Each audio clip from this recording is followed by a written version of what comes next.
Alright, sometimes you got to refocus this damn camera for it to work. Okay, tournament-champions.com is the bottom of the description link of this video. Please click on it to look at the results yourself. Otherwise, we're just going to do a little follow through. It's going to be real quick. Then I'm going to give my picks.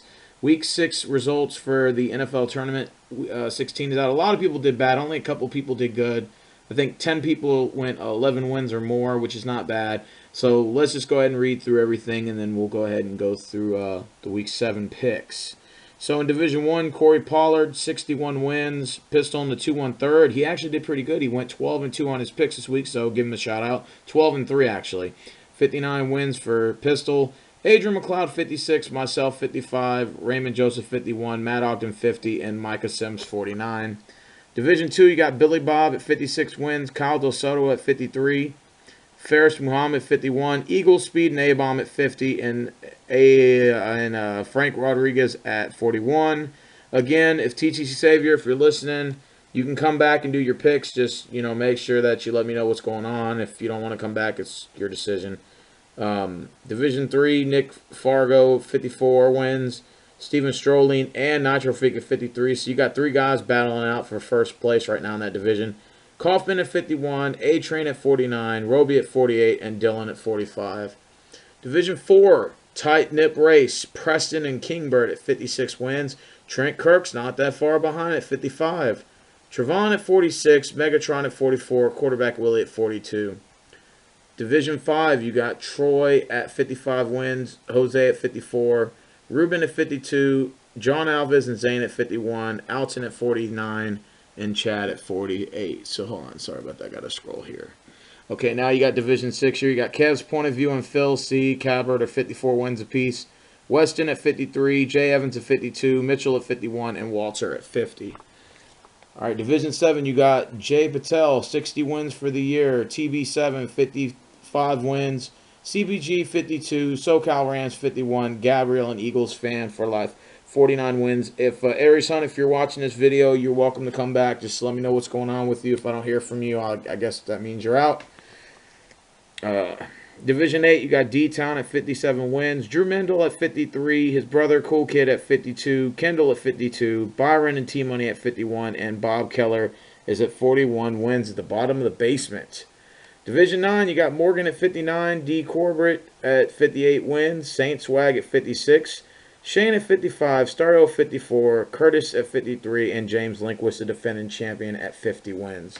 Division 10, you got Aaron B. at 54 wins, Peter at 52, Patrick and John at 46, BJ McCain, Cool Joe, and Jamal Seaton at 45 wins.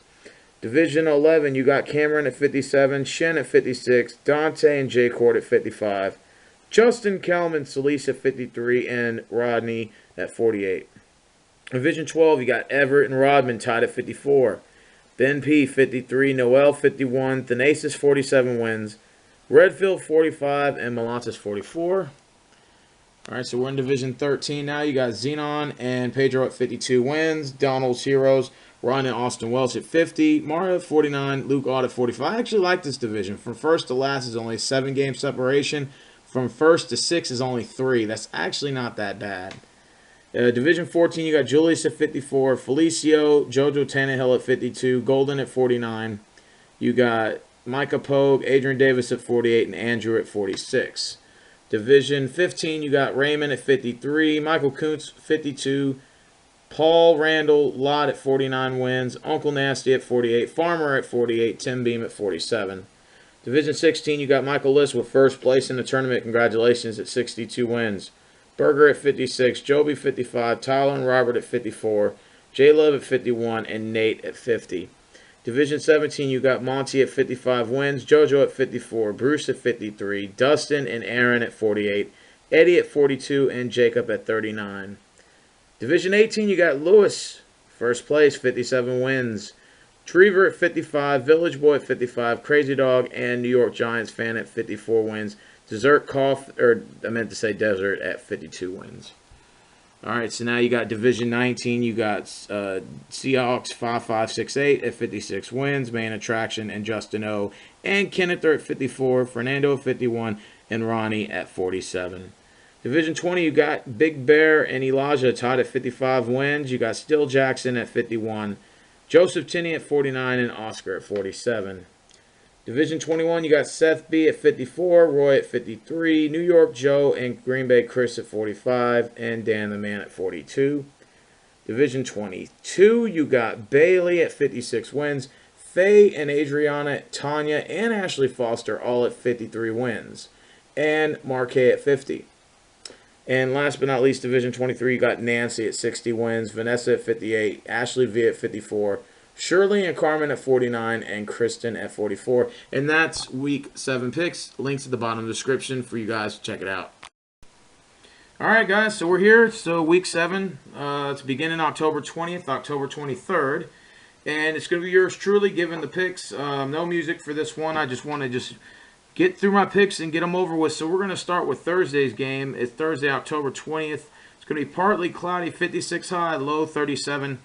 There's no way that the Chicago Bears are going to win this game. I know it's a division game and everything, but there's no way they're going to win this one. So go ahead and give me the Green Bay Packers to win and send the Bears to 1-6. The Packers will go to 4-2. Wait, wrong one. Next game is 9:30, so this is a London game. You got New York Giants at Rams. This ought to be very interesting. Even though despite that Los Angeles is coming in at the 31st ranked offense, 17th defense, both of these teams are going to play pretty hard. The Rams and the Giants both desperately need to win here. Which Eli Manning is going to show up is going to be the big question. My instant reaction was that the Giants are going to win, but something in my gut tells me the Rams are going to win. So I'm going to go with the Rams to win at home in London. New Orleans Saints traveling to Kansas City should be another interesting matchup here. You got the Saints coming in with the second-ranked defense, second offense, 31st defense, first in passing, 29th in rushing. You got the Chiefs at 17th in offense, 14th in defense, 19th in passing, 14th. This is going to be a very good game. The last matchup the Saints won in 2013. This is going to be a very tough game. Can New Orleans win on the road? They're not really known as a road team. Kansas City came off an impressive win in Oakland, so I think they'll continue the momentum. I got Chiefs to win. You got the Indianapolis Colts taking on the Tennessee Titans. This is going to be a good game. The Colts just came off a stunning loss against Houston. Like I said in my victory lap, I said that the Colts were going to win this game when they were up 23-9. Can Andrew Luck rebound? I mean, he can, but I think the Tennessee Titans are playing on some other type of momentum. I said that this team was going to make the wild card, and I'm going to stick to it. So go ahead and give me the Tennessee Titans to defeat the Indianapolis Colts. Titans will go to 4-3. Colts will go to 2-5. Oh, yeah, the Saints will drop to 2-4. Chiefs will go to 4-2 for that last one. All right, you got Minnesota with the record of 5-0, traveling to 3-2 Eagles. The Vikings, for some reason, they just have Eagles' number, despite the fact they're on the road. Can the Eagles rebound from a 2-game losing streak? Vikings coming off a bye. I got the Minnesota Vikings to win this game, and they will go to 6-0. The Cleveland Browns and the Cincinnati Bengals, the Battle of Ohio. Cincinnati's struggling, and so is the Browns. You know what, man? I wouldn't be surprised if the Browns win this game. Now, Hugh Jackson used to play for Cincinnati, so he knows Andy Dalton very well. He knows him very well. And look, the defense for the Bengals is 15th, offense is 12th, passing 6th, rushing 24th. For the Browns, it's 19th in offense, 29th. And, if this game was in Cleveland, I would go for the Browns. But because it's in Cincinnati, got to go with the Bengals. I got Bengals to win. Next game is Redskins at the Detroit Lions. This should be another interesting game as the Redskins come in with the 5th ranked offense, 21st defense, 5th in passing, 12th in rushing. You get the Lions, 18th in offense, 25th in defense, 14th in passing, and 26th in rushing. Oh, God, this is going to be a good game because the Lions have managed to string up some wins here. They've won 2 in a row. The Redskins have won 4. Which one negates? Do the Redskins finally get cooled off? I think Detroit can win at home here. Anytime I'm confused, I go with the home team. So that's just how I've been rolling the last year or two. Not going to stop me now. You got Oakland at Jacksonville. Should be a very interesting game here. Raiders are looking for their first 5-2 start since 2003. Jaguars are looking at their first 500 record this far into the season since 2008. So this ought to be very interesting here. Jacksonville, Jacksonville's going to need a real reality check if they're going to want to beat the Raiders. They're going to need a lot of good offensive. Greg Olson's just a horrible offensive coordinator, and Gus Bradley's just terrible. I know the more Jacksonville loses, the more of a chance Gus Bradley gets to get fired. Oakland just has too much momentum, and I'm going to go with the Oakland Raiders to win in Jacksonville. Buffalo Bills at the Miami Dolphins should be another interesting matchup here. This is a really good division game, and the Bills have been owning the Dolphins the last couple of years. They've won the last two. They swept the Dolphins last year. Can they carry that momentum again? Can the Bills be cooled off as they take on the 2-4 Dolphins? Dolphins played a really good game against Pittsburgh. Didn't see that coming. Can they repeat that performance against Buffalo? You know what, man? Give me the Miami Dolphins to win at home. So Dolphins will go to 3-4. Baltimore Ravens at the Jets. Fitzpatrick threw an interception. He has yet to throw him for a touchdown in the second half this year. He has 0 touchdowns and 10 interceptions at this rate. Geno Smith came in, and you would have thought Fitzpatrick was in. He throws a pick as well. The Jets are at home. That's the only really thing they got going for them. Are the Ravens capable of choking on the road again? You know, the Jets could beat the Ravens. I hate to say this, but go ahead and give me the upset here. I'm going to go for the New York Jets to defeat the Baltimore Ravens and send Flacco to 4 losses in a row after starting 3-0. You got the Tampa Bay Buccaneers at the San Francisco 49ers. Colin Kaepernick is the man he's starting. The 49ers have won the previous 2 matchups. Bucks coming in at 2-3. The Niners are just a disaster. I mean, just flat out, they're a disaster. So I'm going to go with the Tampa Bay Buccaneers to send the Niners to 1-6, and I'll be looking forward to seeing A-Bomb's discuss video for next week. The Chargers at the Atlanta Falcons should be another interesting matchup. The Chokers managed to go 2-4. They got a big win on Thursday against Denver. They go at Atlanta, who, you know, many Falcons fans should argue that they should be 5-1 right now, and that pass interference in that Seahawks game was not called. They looked really, you know, Falcons fans were really upset, especially the head coach. He was pissed because that would have put the Falcons in field goal range, and they would have been able to win this game. So I'm going to go ahead and go with Atlanta to rebound and defeat the Chokers. They should win this game, so I got the Atlanta Falcons to win. New England Patriots at Pittsburgh. I would say the Steelers are going to win. The only problem is they don't have Roethlisberger. They're going to have a backup quarterback. I don't know who it is, and I don't really care. I think New England, Pittsburgh doesn't stand a chance without Roethlisberger, so I'm going to go with the Patriots. Sunday Night Football, you got Seahawks at the Cardinals. Cardinals just came off a big win on Monday Night Football. They're going against a 4-1 Seattle Seahawks team. Seattle's just got a lot of momentum going on right now. I think Arizona finds some way to lose this game. I got the Seahawks to win. And last but not least, the Houston Texans travel to Denver. I'll be looking forward to my hate week this week. I got like about 4 or 5 trash talkers. Chili Gorilla, Super Bowl 50. That there's a Scissors guy or something like that. Him and his girl. Fizzle. I don't know if anybody else is. I don't know. I don't think Corwin's coming back. Is there any other Denver fans? I don't know if so. Comment in the comment section, or if not, I'll try to find you guys.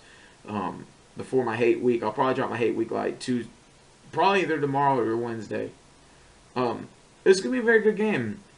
Brock Osweiler returns against his former nemesis. You got Kubiak going against his former teammates coach and Wade Phillips. We got a lot on the table here for this game. The question is, can Brock Osweiler be able to improve from his Sunday night debacle? Because he did horrible last week. I'm just going to throw it all out there. He did horrible. And if we have any chance against Denver, he's going to have to really get in touch with his inner self and say, I need to play better. Well, we need to see results, because last Sunday I did not like the way you performed the last 2 weeks. So, Brock Osweiler's going to have a lot to prove in this game. Obviously, in the hate week, I'm going to trash talk against the Broncos and support my team no matter what. But I'm going to go ahead and pick against the Texans on this one. I don't think they'll win this game in Denver. I think they'll keep it close. Maybe like 30-23, somewhere in that range. But I think Denver gets it together, and I think they'll be able to beat us. I just think that Brock's still in the learning phase right now, and he's still trying to find himself and everything like that. But I think we'll fight the Broncos pretty hard. We'll give them a good match. We're just going to come up short. So that's it for my picks. I guess if you guys watch this video and you want to submit your Thursday's pick, let me know. It's Chicago at Green Bay. I mean, thank God they're just getting that game over with. Who wants to see the fucking Bears and Packers on Thursday? I mean, it's a good division game, but Bears don't have a chance, though. The Packers are going to fucking wipe the floor with them. That's just snacks for Packers until their next game next week after that. So, anyways, I'm going to go ahead and sign out of here. I think I've said everything I had to say in this video. And those are my picks for Week 7. I'm out.